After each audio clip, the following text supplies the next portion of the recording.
Hi everyone, compliments of the day. It's Gado once again. Words are very powerful, and what you say at work has the potential to determine your growth and well-being or make you a scapegoat of toxic co-workers. So today I will be sharing 8 things you should never say at work. Number 1, that is not my job.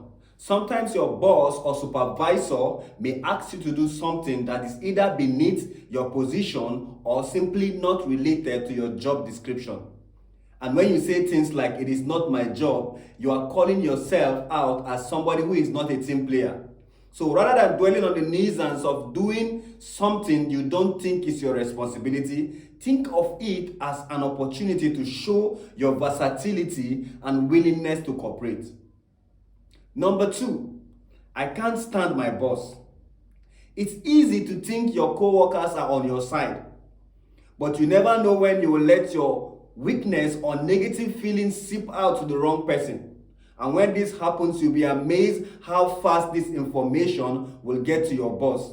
And once this information gets to your boss, you will be faced with an awkward conversation with your boss, and this will even make him write you off or even cost you your job outrightly. Number 3, that will never work. Saying this will make you sound dismissive, pessimistic, and averse to change. Even when you know it will not work, let them try and see it fail. Sometimes our assumptions may be wrong, and ideas we almost dismiss turns out to be the solution we have always been searching for. Number 4, I am completely fed up with this place. It is understandable that at some point in your career, things may not really go as per plan, and this may be due to office politics, unhealthy work culture, and one thing or the other. But it is very dangerous for you to say things like, "I am completely fed up in this place," in the presence of your colleagues, as you will not know who will hear this and use it against you. Number 5, saying things like "I think" or "I assumed." It shows a lack of confidence in your opinion or capability in the subject of discourse. It is better to say things like "I am not sure, let me verify and revert," or "I will check and come back to you." Always speak assertively with all the confidence required, especially when you are sure of the details. When not sure, it is better not to say anything. Number 6, we've always done it this way. While you may be right, the perception you are creating is that you are resistant to change and you are averse to anything that is outside the norm. There is always a better way to execute every task, and can only be discovered when you try and test these new ways. Always remember, just because you have done it in a certain way does not necessarily mean it cannot be done in a better way.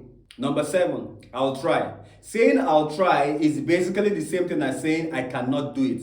And what you're implying is that you've been given a task that is unachievable, but you're going to accept it anyway. So whether you are up against time constraints or other obstacles, all you need to do is give it your best shot and your honest efforts, or discuss viable alternatives if the task is truly an impossible task. But in all you do, do not set yourself up for failure. Number 8, I will soon leave. Even if this is true, it is better you keep it silent and let your resignation letter do the talking. When you announce your departure earlier than you should, it sends a clear signal that you have quitted quietly. And this will force your manager or supervisor to replace you even while you are still there, and he will begin to make plans without you. So just a bonus tip, do your best to avoid complaining.